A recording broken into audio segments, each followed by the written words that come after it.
नमस्कार, आप देख रहे हैं हिमाचल न्यूज। आइए जानते हैं आज के प्रमुख समाचार और दिन भर की बड़ी सुर्खियां।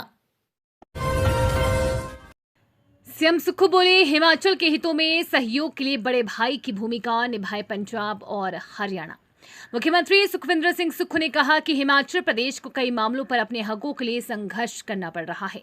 हिमाचल प्रदेश में स्थित शानन जल विद्युत परियोजना की लीज अवधि समाप्त होने के बावजूद इसे पंजाब से हिमाचल को वापस नहीं सौंपा गया है तथा सर्वोच्च न्यायालय के निर्णय के बाद भी पंजाब और हरियाणा के अवरोध के कारण बीबीएमबी ने बकाया राशि का भुगतान भी लंबित है।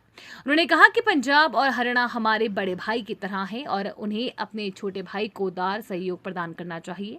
शिमला में आयोजित 2 दिवसीय राष्ट्रीय सहकारी सम्मेलन के समापन सत्र में अपने संबोधन के दौरान ये बात कही। इस अवसर पर उन्होंने हिमाचल प्रदेश राज्य सहकारी बैंक के साइबर सुरक्षा संचालन केंद्र का उद्घाटन किया तथा बैंक के सहकारी गान और एक स्मारिका का विमोचन भी किया। इस सत्र के सफल आयोजन पर बधाई देते हुए मुख्यमंत्री ने कहा कि कठिन भौगोलिक परिस्थितियों के बावजूद हिमाचल प्रदेश में सहकारी समितियों ने ग्रामीण अर्थव्यवस्था को मजबूत करने में महत्वपूर्ण भूमिका निभाई है। प्रदेश में सहकारी आंदोलन वर्ष 1904 में शुरू हुआ था और 1971 में पूर्ण राज्य का दर्जा मिलने के बाद इस आंदोलन ने रफ्तार पकड़ी। वर्तमान में राज्य में 5000 से सक्रिय अधिक सहकारी समितियां हैं, जिनमें लगभग 2000 प्राथमिक कृषि ऋण समितियां शामिल हैं। ये ऋण समितियां किसानों और ग्रामीण परिवारों को आवश्यक वित्तीय सेवाएं प्रदान कर रही है।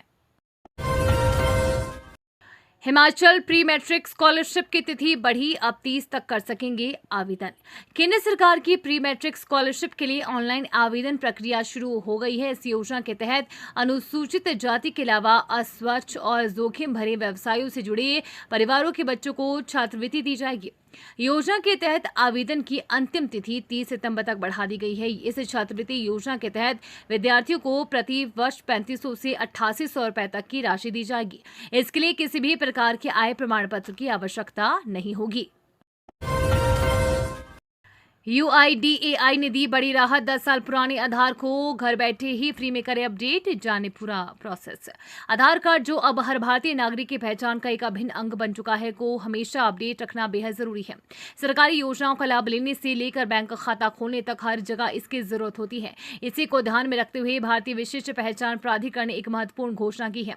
अगर आपका आधार कार्ड 10 साल से ज्यादा पुराना है और आपने इसे अभी तक अपडेट नहीं कराया है तो यह आपके लिए सुनहरा मौका है। UIDAI ने आधार में डेमोग्राफिक जानकारी जैसे नाम, पता, जन्मतिथि, लिंग आदि के ऑनलाइन मुफ्त अपडेट करने की समय सीमा एक बार फिर से बढ़ा दी है। अब आप 14 जून 2026 तक बिना किसी शुल्क के ये काम कर सकते हैं। ये सुविधा केवल ऑनलाइन माय आधार पोर्टल पर उपलब्ध है। अगर आप आधार सेवा केंद्र पर जाकर अपडेट कराते हैं तो आपको इसके लिए 50 रुपए का शुल्क देना होगा। ज्वाली में सिविल अस्पताल के समीप हुआ बड़ा भूस्खलन, चपेट में मजदूर, भवन को करवाया खाली। हिमाचल प्रदेश में लगातार हो रही भारी बारिश ने कहर बरपाया है, जिससे जनजीवन बुरी तरह से प्रभावित हुआ है। इसी कड़ी में कांगड़ा जिले के ज्वाली स्थित सिविल अस्पताल के पास एक बड़ा भूस्खलन हुआ है। यह हादसा अस्पताल की पुरानी इमारत के पीछे यानी कि ठीक पीछे हुआ है, जिससे इमारत को भी काफी नुकसान पहुंचा है। सुरक्षा को ध्यान में रखते हुए अस्पताल की इस पुरानी बिल्डिंग को तुरंत खाली करा लिया गया है। इस भूस्खलन की चपेट में वे अस्थायी मकान भी आ गए हैं, जिनमें पास ही काम करने वाले मजदूर परिवार रह रहे थे।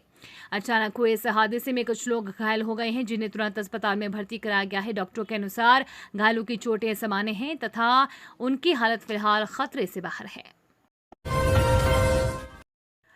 रामपुर में चिट्टा तस्करी के एक और नेटवर्क का भांडाफोड़, 4 आरोपी गिरफ्तार। शिमला जिला पुलिस ने रामपुर में चल रही चिट्टा तस्करी के एक और नेटवर्क का भांडाफोड़ किया है। मामले में आगामी कार्रवाई करते हुए 4 आरोपियों को किन्नौर से गिरफ्तार किया है। आरोपियों की पहचान राजदीप, कृष्ण कुमार, इवान और हिमांशु निवासी जिला किन्नौर के रूप में हुई है। अभी तक इस मामले में पुलिस जांच में मिले सबूतों के आधार पर पुलिस 7 आरोपियों को गिरफ्तार कर चुकी है। पुलिस के मुताबिक आने वाले दिनों में इस मामले में कई और गिरफ्तारियां भी हो सकती है। मामला उस समय सामने आया जब पुलिस ने 22 अगस्त को एक FIR दर्ज करके करीब 17 ग्राम चिट्टे के साथ 3 आरोपियों को गिरफ्तार किया था।